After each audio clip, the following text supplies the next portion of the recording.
My son asked me, if grandma hadn't gotten so sick, would you be a proponent of the ketogenic diet? I want to say the answer would be yes, because the evidence really is present and growing and powerful. And it is so rewarding to watch people graduate from meeting me. 2015 through like 2019, the word ketogenic diet was pretty robust. And then it kind of tamed down. And I think really carnivore became even this roaring term over the last couple of years. I do sardines because I think sardines are the best tool. It's a 72-hour sardine challenge. I've had people try it with steak, and I'll tell you, they overeat the steak.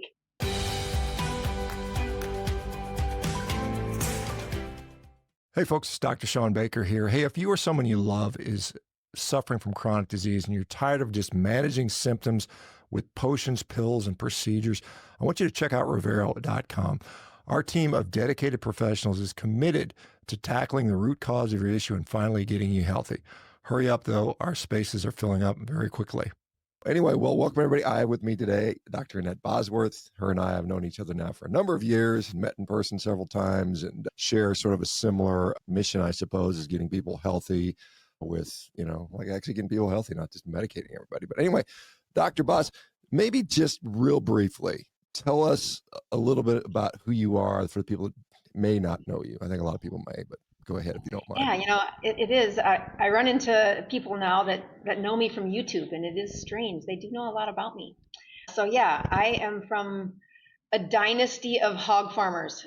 I grew up in South Dakota, first 50 years, first in the family to ever be in medicine. And I think it has protected me from the dogma that maybe you're supposed to have learned before you get to medical school.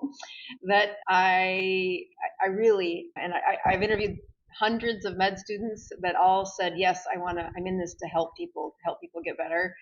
But somehow that grind, it disappears.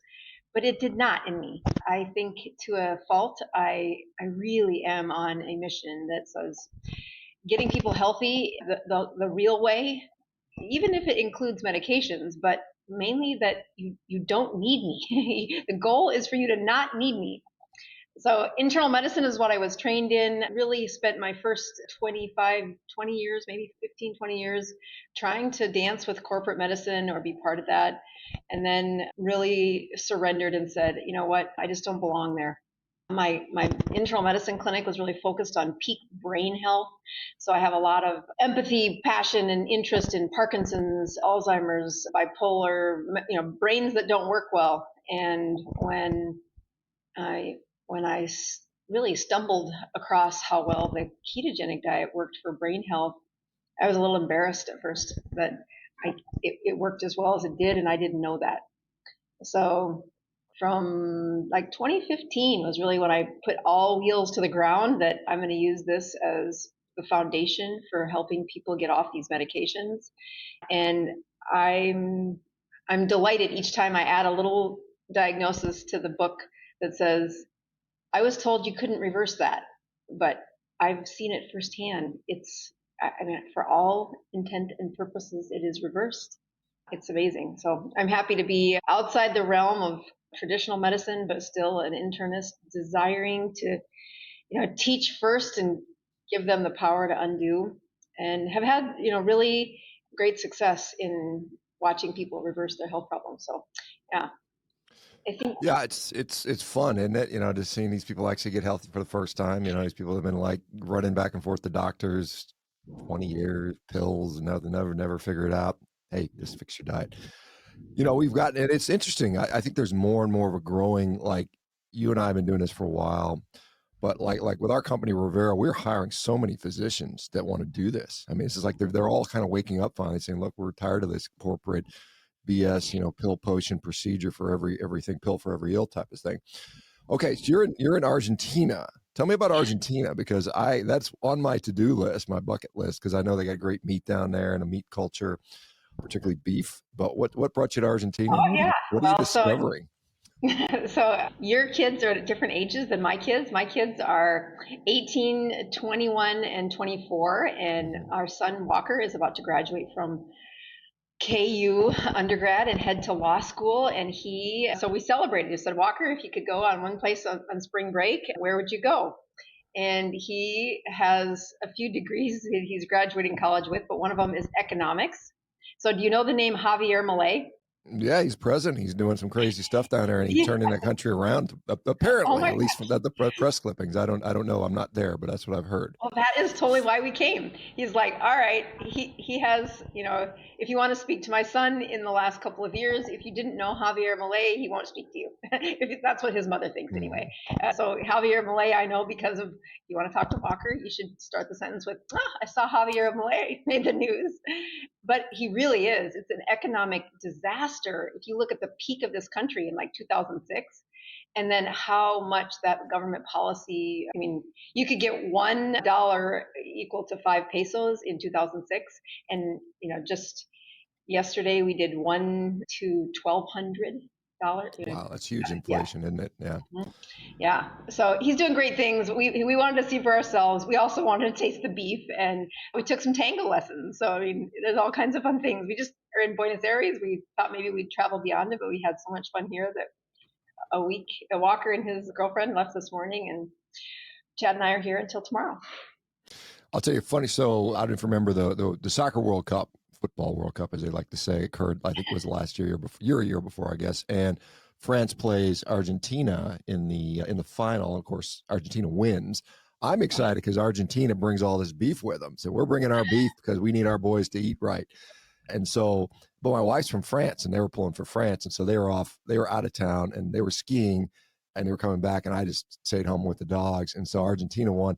So when they walked in the door, I had tango music playing, and it pissed them off.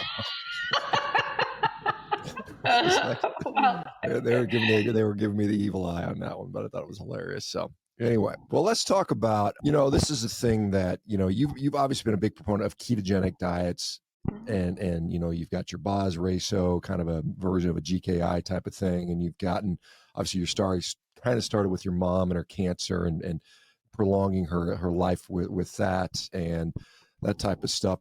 What have you, I mean, obviously been doing this for, a decade or more, like I have. What have you gleaned at this point of what you feel is truly important versus there's a lot of fluff out there. There's a lot of stuff that I see is just like fluff, and I'm like, I don't know what makes that big of a difference.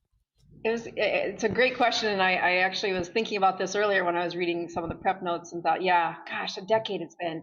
And I look back at the book I wrote when I was, kind of debuting, really not expecting to be an author, but really kind of documenting this is what happened. I mean, this is like a case study that this really did help my mother with advanced cancer, who had 6 months or less left to live. And I know she had the best care that Western medicine could offer. I proctored it. And when I look at some of the snarkiness that I had in the first few chapters of that book, because my first 10 years in medicine were in Salt Lake City, Utah. And although I love the people and the climate and the world, and we were there during the Olympics, they are also the world capital for MLMs, multi-level marketing. And there were so many supplement companies that said, I can fix cervical cancer with this, or I'd heard every fad diet there was. I had been to I tried giving them the benefit of the doubt, and I would go research them, and it was just junk science. So when I first heard about the ketogenic diet, I was so sure this was going to be the result of junk science. The fluff is real. And, I had actually, for my live show a couple of days ago, my son asked me if grandma hadn't gotten so sick, would you be a proponent of the ketogenic diet? And I said, I think I want to see the answer would be yes, because the evidence really is present and growing and powerful. And it is so rewarding to watch people graduate from meeting me. But I was pretty snarky at the beginning too, saying, oh, this is going to be junk. Oh, here we go again. And I'm so thankful that it really has stood the test of these 10 years and the advanced research, and really looking into how can we use other modalities to get people to that level of health reversal. And I'll say that so if I look over the last couple of years, one of the things that I saw a trend for, and I think I'm hoping you can either affirm or I need to put a finger on the pulse of this a little better. At first, like 2015 through like 2019, the word ketogenic diet was pretty robust, pretty popular. Like it was the hype. And then it kind of tamed down. And I think really carnivore became even this roaring term over the last couple of years, more than I think it was before. Either that or I'm hearing it more. And then, to blend the word carnivore and keto using a ketogenic diet in the state of a carnivore, I think I found that something that I have learned to, like, I think I'm mostly carnivore, and I know that there's some purists that would say if you have anything that's not animal based, you're not carnivore. But I think the ease of getting into a ketogenic state using the carnivore diet has been something where I've seen the benefits, because it is easy, and some people, that's all they need to do is stick to meat-based products. But there are quite a few that end up in my realm. Shawn, one of the best things that happened, I moved from South Dakota after 50 years to Tampa. And when I did that, it was during the COVID mess, and the federal government needed to get me a couple of papers in order to be able to see patients. And it took what should have taken a month. I think it was 10 months to get the paperwork. Maybe it was longer than that. Anyway, insanely long time to get the paperwork. And in the middle of that, I said, I'm going to do something I've always wanted to do, which is teach what I do for an advanced ill patient. So either somebody with a seizure disorder or cancer. What is the protocol that I use to get them in an advanced state of ketosis? Whether they call their menu carnivore or keto, I don't care. We're going to show them how to do this over a 3-week period. And it was not fake marketing when I said, this might be one and done, guys. I may never do this again. I had 200 people sign up, and at the end of 3 weeks, I just couldn't believe how much got done in 3 weeks of an intensely ketogenic diet. Since then, we've done it 6 times, and each time 200 students is the max we take on, and we do live Zoom calls across the country where you're in a classroom for 3 weeks, and we teach them an advanced ketogenic diet. And what I have been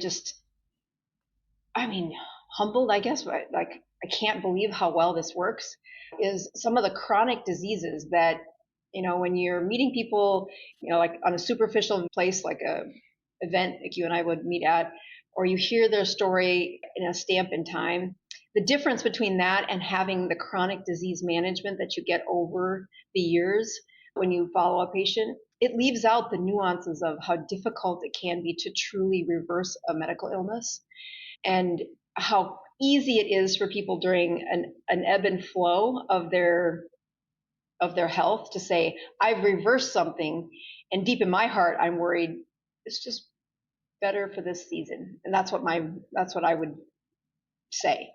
But I have a few patients where they're now 5 years into an advanced ketogenic state. Again, a GKI that would be like a 4 or 4 to 1, or a Dr. Boz ratio of 50 or less. So pretty strong ketones, pretty solid, low glucose, consistently over the course of 4 to 5 years. And Shawn, I just can't believe how many things they can reverse. Just the other day, another one was added. I think one of the hardest ones for me to have believed was one of the first ones, and that was somebody who had chronic tinnitus. Have you ever taken care of a patient with this? Like, I know you're an orthopedic lane, but even if you have a family member or somebody who's had chronic ringing in the ears, they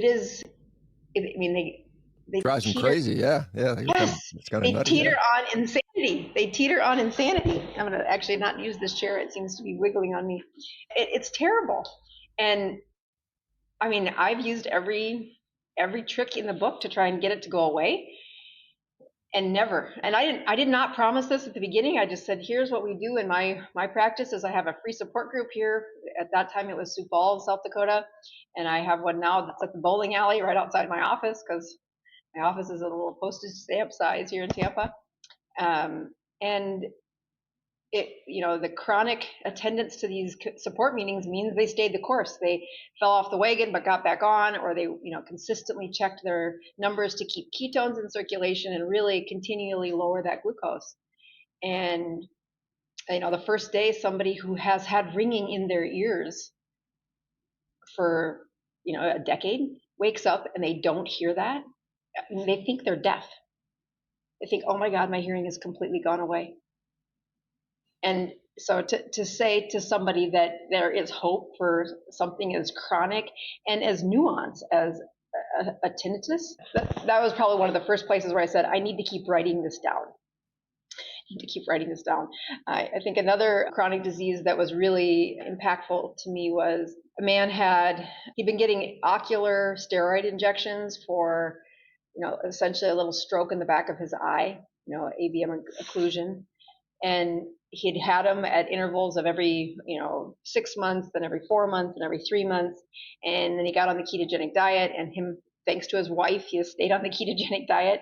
But it was the last thing I wrote on my little list of what have I seen reversed in my career over the last 10 years. And he had gone back to his physician, and they take, I don't know how recently you've seen all the tools that ophthalmology uses to track that retinal degradation and whether or not that steroid is, worth the risk of putting a needle in their eyeball.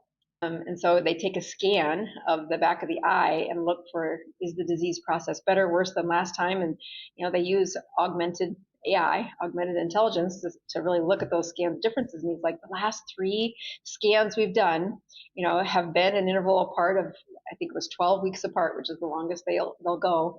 And I just can't see any difference. It is a healthy looking, the eye looks normal. I mean, that is so shocking for this 68-year-old or just shy of 70-year-old man to have a normal eye after having a stroke in the back of his eye, to the point where he said, how did I know my eye wasn't working right? I covered my eye, and it was like a macular degeneration look. He could see around the rim, he couldn't see the center. It wasn't quite that perfect, but his stroke was more central. So again, a very dangerous place to have the stroke in his eye.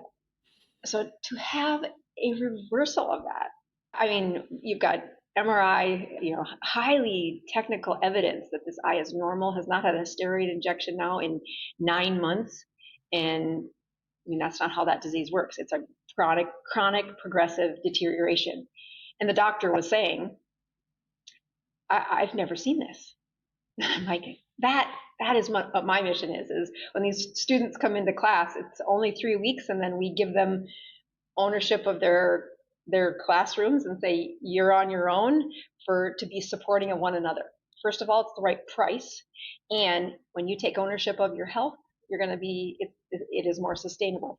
So as these little support groups are out there, we say, we hope that the mission that you adopt is you're going to get healthy enough that your doctor is going to get to write something in his or her book that medical illnesses are reversed when they stay in that chemistry set that really is anti-inflammatory. And whether you call the menu carnivore or keto or ketovore, I don't care. I care that it's got the chemistry set for reversal. Yeah, I mean, it's interesting, and I've seen the same thing. You put somebody on a ketogenic carnivore, keto carnivore, whatever, ketovore diet, and things get better. I mean, it's like everything. And I can't even tell you the number of conditions, and I'm always amazed. It's like some crazy thing I'd never heard of. How many? Oh, like 300 people in the world have this. Oh, and you're one that's gotten better. No one else has done that. So it's pretty amazing. But you think about, if we look at us as a human species and you're like, what is a plausible way we would have been in ketosis before the advent of modern food? It would have been, meat, fatty meat type of stuff, I think. That would have been the base. And then if you want to add a few forage foods from here and there from that occasionally. But I think that's, and it's become, since, I don't know, 10,000 years ago, since we started being agricultural, that the default setting has been grain, carbohydrate, and that may not be our true state. And yet people are saying this is like, it's deranged physiology. Ketosis is deranged physiology. And I'm like, well, maybe it's the default setting. And this other stuff is more novel, which would make sense, because you are seeing these diseases reverse, these diseases of lifestyle and nutrition going away when you go back to a more, I would say, natural state. Now, there's a lot of, obviously the critics are out with their knives out and saying that, a ketogenic diet is going to result in muscle wasting and kidney stones and, all these things that I hear. And yet, when I ask people and I say, hey, what's your experience been? Most of them say, no, that's not been my experience. And so you might find the occasional person like this guy, James Di Nicolantonio, who, he's somewhat favorable to low carb diets, but he's very critical of carnivore diets in particular. And he's saying you're going to get kidney stones. And I'm like, well, I just don't see a lot of kidney stones. I mean, I've seen a few, but I mean, it's interesting because I looked up some of the stats on this, and kidney stones since 1980 have almost tripled in their incidence. Kidney stones are going up from 3% prevalence to 10% from 1980 till now, 2024. And what's not happening is all those people didn't go on a carnivore diet over the last 40 years. I can guarantee that. I mean, what's happened is we've gotten fatter and we got more metabolically unhealthy. And that's what's driving the kidney stones. And just and to deposit it down to, acid load. Well, it's like there's so many other variables that have impact these things. And I think these people this is the thing that drives me crazy. Somebody will find some mechanistic thing and they'll say, well, the mechanism shows that you're more likely to do this. I'm like, well, but there's 57 mechanisms that impact this. And what are the other mechanisms doing? So we got to look at the results of the patients. And like I said, I just don't think that people on ketogenic diets are getting kidney stones more often than the general population. I suspect it's lower. And to take the fact that many of these people that start the diet are already pretty sick. I mean, they're going to it because they're sick. And so you already selected out a somewhat sick population. So anyway, what are your thoughts on some of the recent criticisms of ketogenic diets and it's not sustainable? What about it's not sustainable and you're going to get harmed over the long term? What harms have happened to you or what have you seen? Yeah. So let me do kidney stones first, and then I'll do the sustainable. So one of the things for kidney stones, when you ever had a conversation with Rick Johnson, the guy who's a nephrologist, he has a great book out just talking about uric acid and what the chronic, load of uric acid on the human body does for blood pressure. Yep. And then, obviously he's a nephrologist, so he's got lots of kidney experience. I've had him on my show a couple of times, love him. He's like the grandpa from Up in that he's just this cute, really nerdy scientist that has been around the sun enough times to have wisdom enough to say, here's the way you explain a kidney stone. And I had this, I honed it a little after talking to him that, the stalagmites and stalactites that happen inside a cave, Yep. That crystallization that grows within those caves is also a great imagery for patients to think about where did the stone come from? And it was attached to the side of one of the little mechanical parts of your kidney. And it was first one crystal and then two crystals. And the bigger that crystal gets, the more magnetic pull it has to grow, especially if the pH of your body or that, chemistry set of your body is in a pro-inflammatory state. And it will do everything to keep the crystals from sliding down and hurting you until they get too big and then they tunnel off. One of the issues because I get to see a lot when they're in an advanced ketogenic state, and they do sometimes get gout, they do sometimes get kidney stones, but I assure them, and I have had a couple of long, talks saying, should I write a book about this? I don't think there's a big enough audience for a book, but I do think it's a really important process to say when you've been that sick, and we are mandating, and again, when I'm supervising patients, they come to me because they've either stalled out or failed. And I'm like, you can see when this is going to fail. I need you to check your numbers first thing in the morning. We talk about TOT, test on the toilet. Do not do anything else in your morning. I want the best biochemistry acquisition or numbers before you do a bunch of stuff and screw up my numbers. But that morning chemistry predicts, are you making kidney stones or are you melting them? And if you have the grace of God, you'll take that stalagmite and you'll melt it from the tip so that it disappears from the bottom up. But what happens to most people is the neck has the weakest part and it will start to melt the crystal off at the top of the neck. If you ask somebody to get a kidney stone, they have a kidney stone, they go into the nephrologist, they're going to do, lithotripsy, they're going to, send sound waves through and try to blow it up before they put a needle in them. There's never one. When you are doing a high resolution MRI of that kidney, there are many kidney stones. It's just that one is very large and it's the one that's rolled down and is blocking some type of urinary flow, and that's why you're having symptoms. So that I am quick to help them think about the burden that you have put on your body. Your body's tried to keep it away from symptoms, but you are here with a terrible side effect of what happens when we're trying to get you healthy. It doesn't mean quit. So I do think the ones with trouble, and I've had to be real careful about this when I'm doing the 21 day, if they've had chronic high blood pressure, they've had kidney stones, I warn them, I said, I'll be the bad guy and exacerbate these kidney stones if we do too good of a job too quickly. but it doesn't mean that I change the protocol. I want your body reversing these as quickly as possible. And if they weren't under that kind of talking, getting that framework for what can happen if they get a side effect, I've found they go to the ER doc and it's really easy to, beat up on the last thing that you changed in your life was that dang diet, and that keto diet is terrible. And they have all the power to say, see how terrible you feel? That's from that ketogenic diet. And so you're like, okay, all right, try to get that education before they end up in the ER. That's one thing. The second thing that I'll often hear is it causes gout. It does not cause gout, but you had a high burden of the waste product uric acid from that processed food, that high insulin, that high consumption, that obesity, that it is a hormonal shift that allowed you to make all that extra uric acid, and your body doesn't like it in circulation any more than mine does.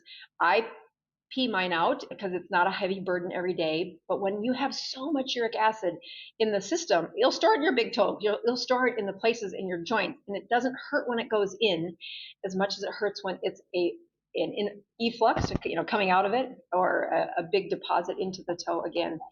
So I watch for those things. I hear about those things, and I am quick to say the disease burden happened long before you tried to get healthy. It is the acquiring of all that uric acid that caused you to have the risk for this. So yeah, I've heard those. I've been to the emergency room with them, and I've heard the tongue lashing from the doctors saying, you shouldn't have made them eat sardines. He had gout. And I'm like, yeah. And guess how much weight he lost over the last 6 months because of those sardines. So, it's easy to blame the last guy. I think the other, do you have a follow-up question before I go to the sustainability? Hey folks, it's Dr. ShawnBaker here. Hey, if you or someone you love is suffering from chronic disease and you're tired of just managing symptoms with potions, pills, and procedures, I want you to check out Revero.com. Our team of dedicated professionals is committed to tackling the root cause of your issue and finally getting you healthy. Hurry up, though. Our spaces are filling up very quickly.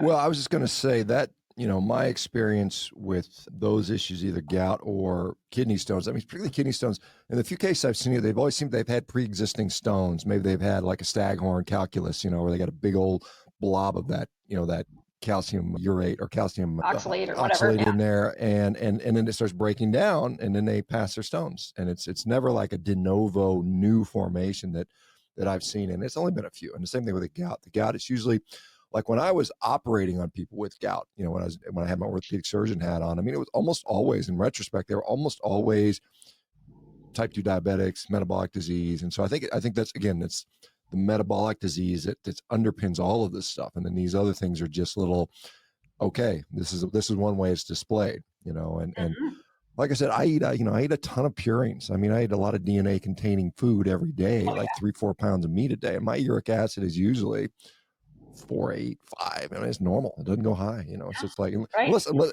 only time I've seen it, like if I just eat it, like right after I've eaten a meal, it might bump a little bit for an hour or two, but it's not a chronic thing for sure. So, all right. So it's just.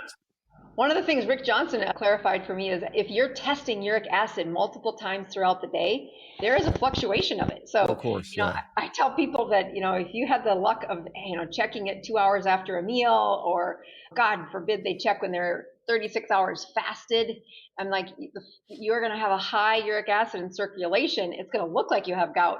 So we need to test this again. Unfortunately, the point of care for uric acid, you used to be able to prick your finger and have a couple of good home test kits for uric acid. They all got nixed by the FDA last year. So really, because I've got one at my house. It's a collector's item. Why do they nix that? I wonder why they nix that. I can tell you that story. So the rules are, if you are going to puncture the skin to get diagnostics at home, so blood glucose, blood ketones, blood uric acid, the testing of the people needed to be done in our country. So the testing to get the FDA approval for uric acid was apparently like all done in Korea, or maybe it wasn't Korea, but it was like one of the Asian places where they could pay people to check uric acid so many times to get it validated. And why they didn't have Americans do it, I don't know. But So there's apparently, because none of the people that the evidence was based on for what is normal, what happens with it, was outside the United States, they took it away. So I don't know if it sounds like a lot of money for uric acid. I don't know if the audience of people who should be, I mean, I tell people to check uric acid because I think it's very interesting to see, look, it's going to go up and down. And I have a couple of, chronically ill patients who were on the mend, and we would have uric acids in, as they're fasting, it would go up from like, 4.5 to 5. By the time they're at 72 hours, it's like 12.6, like super high uric acid, right? Why would that be 12.6 when he's 72 hours fasted? Oh, because the deposition of urate that was in crystal form is now able to re-enter the circulatory form, and you are having a drive toward the kidney to get rid of uric acid crystals. Man, that's a lot to explain to somebody when their toe is hurting and they're blaming you for the uric acid pain, the gout pain. But checking it at home would have been a great idea. But what I think is interesting, though, is be careful to judge all of your uric acid on one number. You should have, 3 numbers within a period of time if you're really trying to get a good baseline. Yeah, I mean, I think this is something, a concept I've been talking about for years, and I think most people just don't really, it doesn't sink in. It's like almost well, not all, but most labs have some level of diurnal variability, depending on what time of the day. Vitamin D is going to be like 30% higher in the afternoon versus the morning in some cases. And so you've got to be like, and what we're going to see is, as you know, now there are continuous ketone monitor. We've had CGMs now for a while, and we're learning all this stuff about how our body responds to different events throughout the day. And is it pathological? Is it normal? When are we so I think we're going to have a really, because I predict there'll be CG, chronic insulin and uric acid and triglyceride and cholesterol. I mean, all these monitors will come into available. You can silly watch all this stuff in real time throughout the day, and then you're going to like, oh, well, we got all that stuff wrong. So I don't get too excited. Honestly, I kind of, I'm more focused on what are the actual clinical outcomes that actually make a difference to people. And I think it's like when somebody says, when my eyes are no longer going blind from macular degeneration or whatever, that's significant. It's more significant than what their whatever lab was in my view. So I have to focus on that. Sustainability. What happens long-term to keto diets? Because I keep hearing these people telling me that, oh, just wait. It's going to happen. You're going to get scurvy. You're going to whatever, or something. Your head's going to fall off or something. And I'm still waiting for that. And yet, I've been on a low carb diet now for I'd say around 15 years, and carnivore for 9. And so, I'm still here, still doing well. Yeah, I use your profile as just take a look at ShawnBaker. In fact, I use it against people too. I'm like, all right, if you're eating as much steak as ShawnBaker, then you need to work out as much as he's doing. Yeah, too. I would agree. Yeah, I mean, I agree. I mean, I think that's a fair statement, because you got to put that protein to work. And right, exactly. I think that, and not everybody wants to do that. That's not everybody's thing. Not everybody wants to, break records and run fast and jump hard. I just like doing that stuff, and that's why I do that. But I mean, I think it's important that we have to realize that even with a carnivore diet, it's not unlimited all you can eat buffet in many times. A lot of people it is, because they get full easy, but some people don't. I don't. Right. I can eat 6 pounds of meat a day if I wanted to. I still have to rein it in a little bit. And I think that's a fair thing to realize. So here's my take on sustainability. When you look at the level of pain that people have been to before they come, that is the first step that I look at for kind of assessing how much will they need assistance staying the course. Like I have a couple of patients where I have pictures on death's door. Essentially, they had a heart attack, they'd had kidneys shut down, they were in an ICU bed with multi-organ failure, and actually the guy had a kidney stone, and somebody whispered, you should do the ketogenic diet. And of course, not written in any medical chart, comes out of that hospital, gets another lease on life, and they are compliant as the day is long. They can remember the pain of what this previous menu had done for them, and they feel so good that sustainability is easy for them to keep the course. That's not most people, though.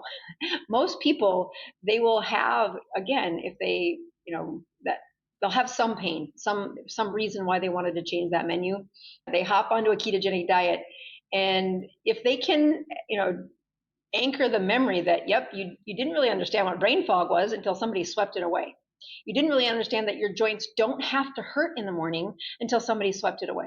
You didn't have to, have that sleep apnea machine every night until you lost the weight, and now you're not. When I look at sustainability, I first framework it to say, how much suffering did they have before they got to us? And then the second thing I look at is, do they have anybody on their team? I mean, do they have any support? And if there's one thing to say for continuing to do the work that you and I do, which is have some free access to what it looks like behind that exam room door, behind the suffering of other patients. I do a weekly live, and we obviously put videos out on YouTube to try and educate people. And although, that is, we don't have Joe Rogan numbers, we have pretty good numbers.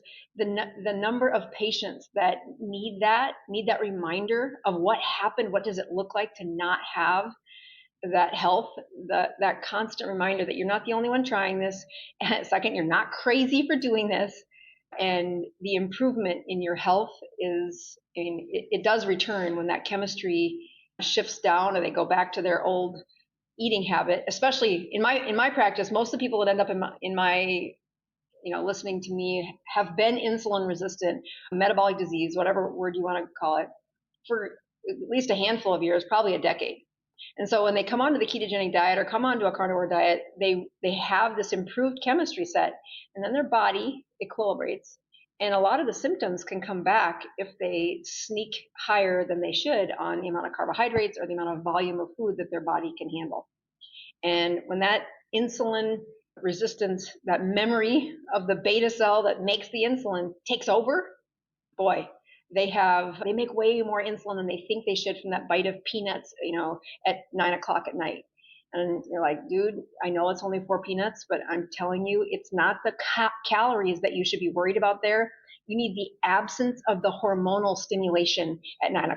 And those 4 peanuts, as tiny as they are, they're not going to hurt ShawnBaker. He has a different chemistry set than you. They are going to hurt you because of your 25 years of high insulin, of high metabolic disease. And I need you to keep that evening hours clean. I mean zero, nothing burger, in order for you to keep that hormone from flaring. And I think those are the things where if somebody's not helping them learn those little tricks on, your disease set is different than somebody that's hasn't been in the trenches as long, or somebody who doesn't have the genetics predisposing you to making that much insulin at such a young age.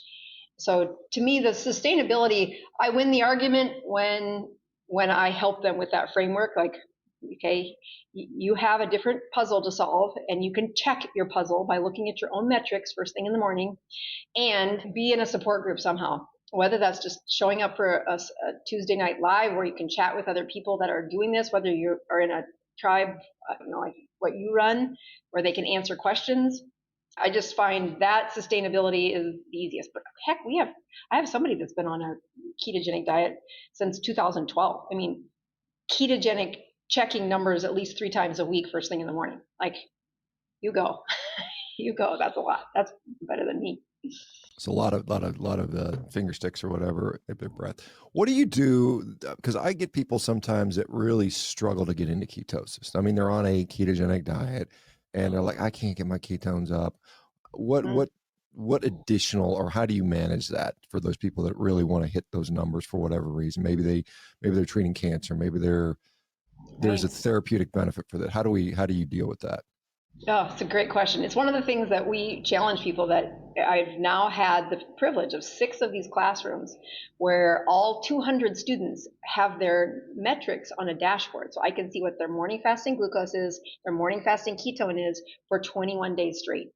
And when you look at the people who are making ketones of 0.2, 0.3, 0.2, 0.3, I have yet to have somebody not have a burst of ketones, but I mean north of 1. I think the lowest I've seen is 1.1, but most of them head up into 2.0, 2.3, even in the 3s, is what happens when they do a 72-hour, I do Sardines because I think Sardines are the best tool.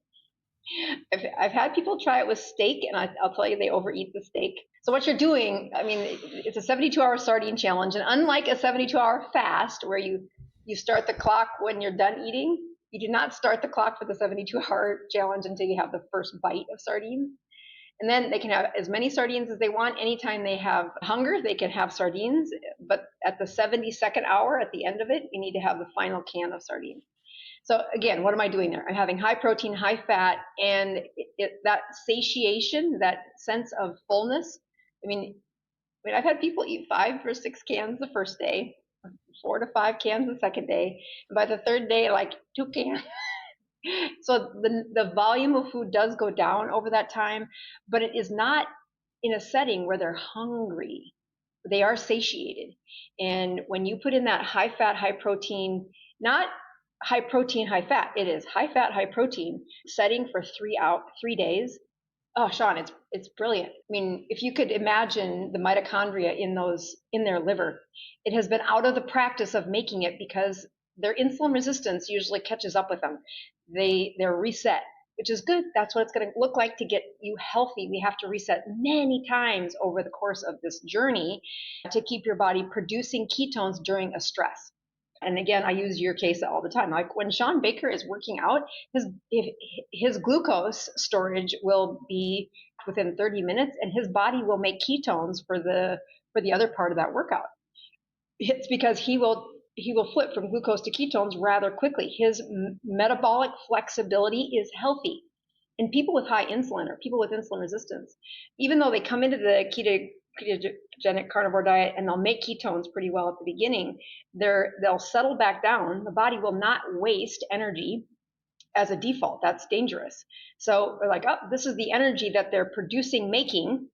To get a ketogenic state, you either need to increase the energy output, like have a higher intensity of workout, or you need to change the chemistry set again, which is lower the glucose, raise the ketones.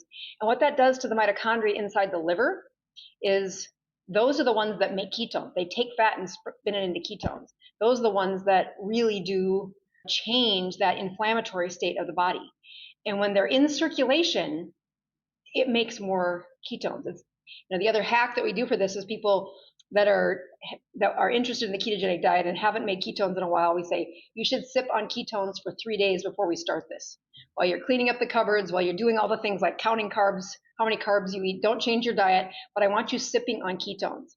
And by just swallowing exogenous ketones, their liver mitochondria makes more ketones.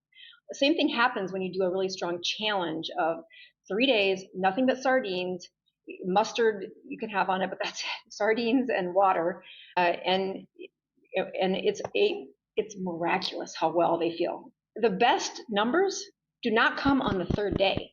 The best numbers show up on the 4th day, meaning that liver is now it is churning in a way that we are in a ketogenic state. This is what's going to happen. This is the new menu, and you have just recruited a whole bunch of mitochondria to be on your side. Those mitochondria will be activated for 6 weeks. I mean, you can't shut them down. You can't turn them off from this higher level. They'll produce less ketones, but they have that metabolic flexibility to turn on really sharply for 6 weeks. The other part that I encourage patients to push through and really do a solid job of that 72-hour is the word mitophagy, is that death of the mitochondria and replacement of it.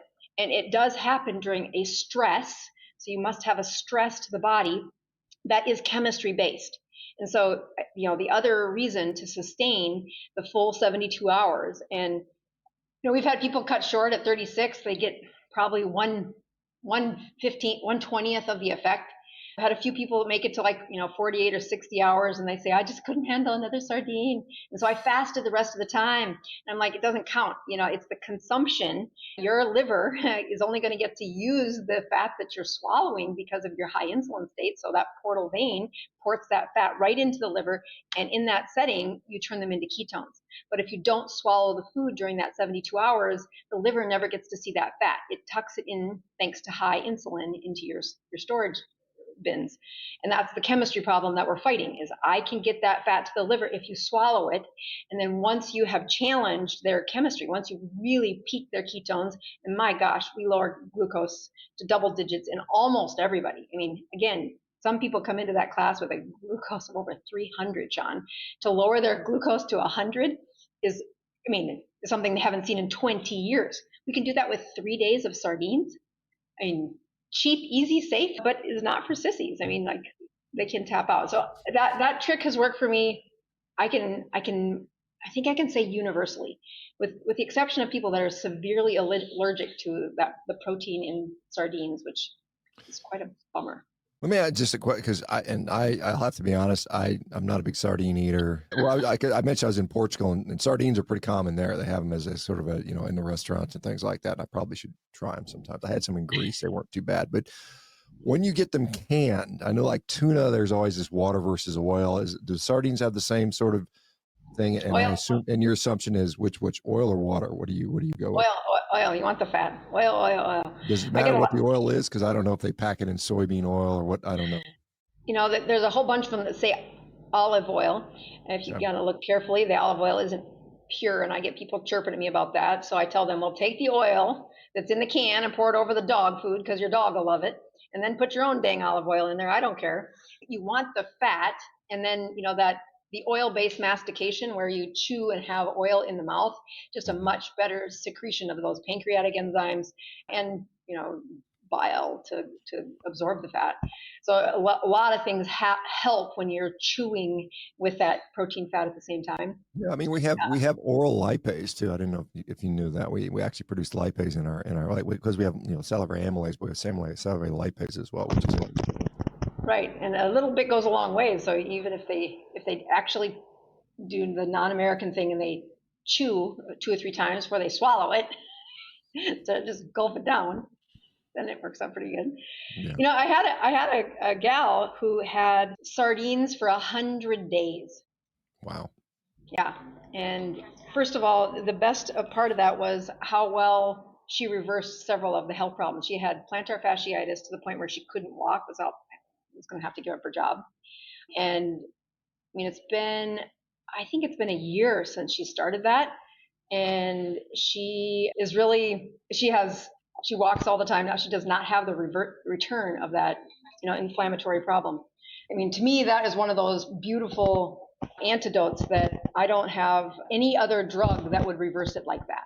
I can take the pain away for so many hours. I can take it, but 100 days of sardines seems extreme. But we also did the things that everybody worries about, like we checked her cholesterol, we checked her mercury, we checked her. There's 3 elements of metals that we checked: mercury, maybe cadmium. I don't know what else you'd look at, but selenium, cadmium. I don't know.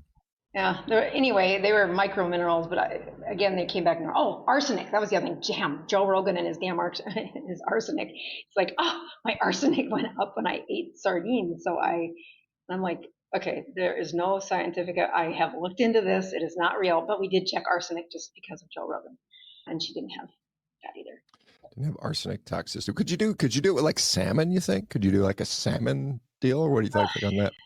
So the salmon doesn't have as much fat. So there is something about I would challenge you to do this, to eat a can of it.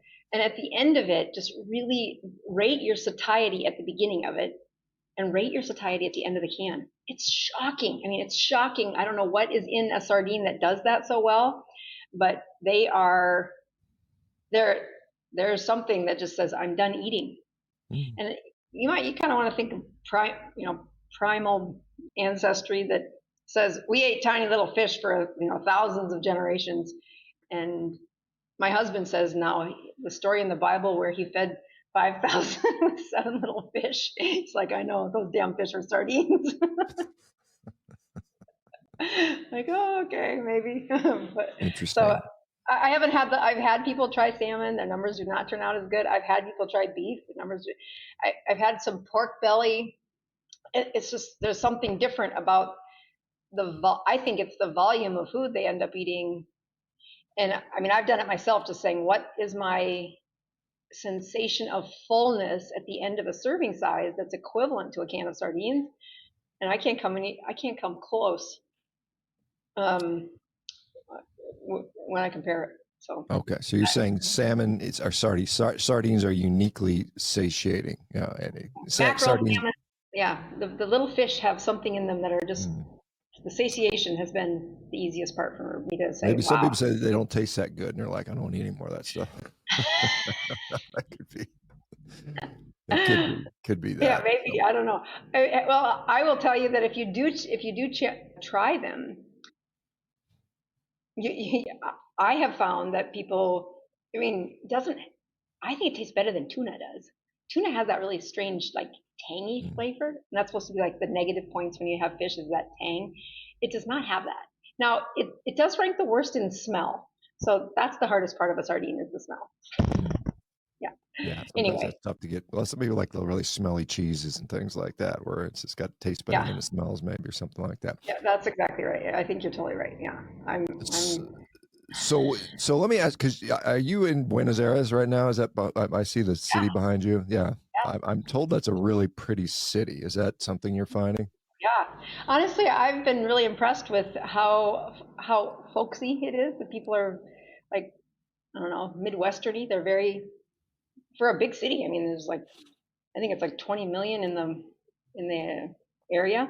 But we've had really friendly service. Even I mean, I know like 10 words in Spanish. Walker speaks Spanish, so it was great when he was here. But and they've just been very nice people. But the city is filled with.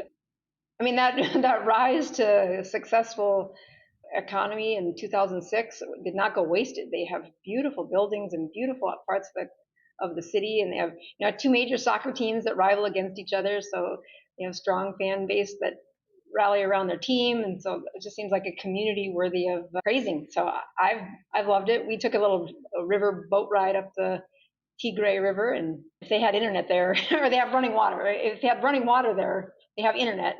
I'd move there. That's beautiful. But Yeah, I mean, I'm and again, like I said, I've never been there, but my understanding is Buenos Aires was considered like the Paris of South America and was yeah, extremely wealthy up until, I guess, early 20th century when they kind of fell into the kind of the socialistic stuff, and they just destroyed their economy in many ways, and so they're sort of hopefully Malay is starting to turn that back around to where the country can start to flourish again, hopefully. The beef yeah, there good? Is it is the is. beef there good? How's the beef? Oh, yeah. So ribeyes are like one of the top in in the world, right? Like I'm from the Midwest, so I'm gonna have a tough time saying that anything's better than South Dakota or Nebraska beef. But dang, we've had our share of what does it look like when the the T-bone. I mean, it smells and tastes like it does from home. So not gonna say it's better than American, but it's pretty close.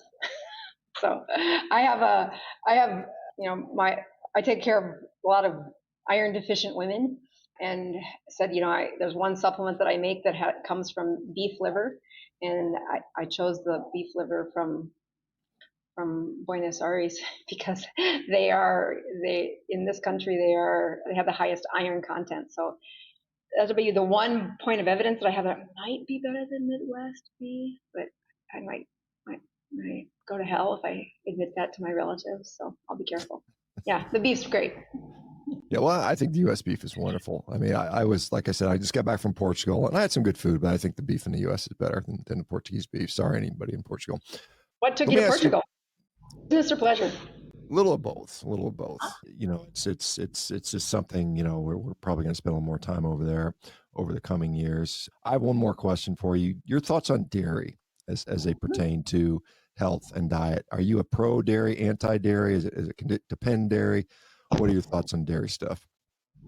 So I am quick to listen carefully to what the patient is saying. When if they have a history, first of all, I do not remove it at the beginning. I think it is a great way to make a, low carb or a carnivore diet very, palatable with enough variety that they can transition to what you and our palates are pretty used to having mostly beef or meat all the time. But to ask them to subtract dairy at the beginning can sometimes just be too much at the beginning.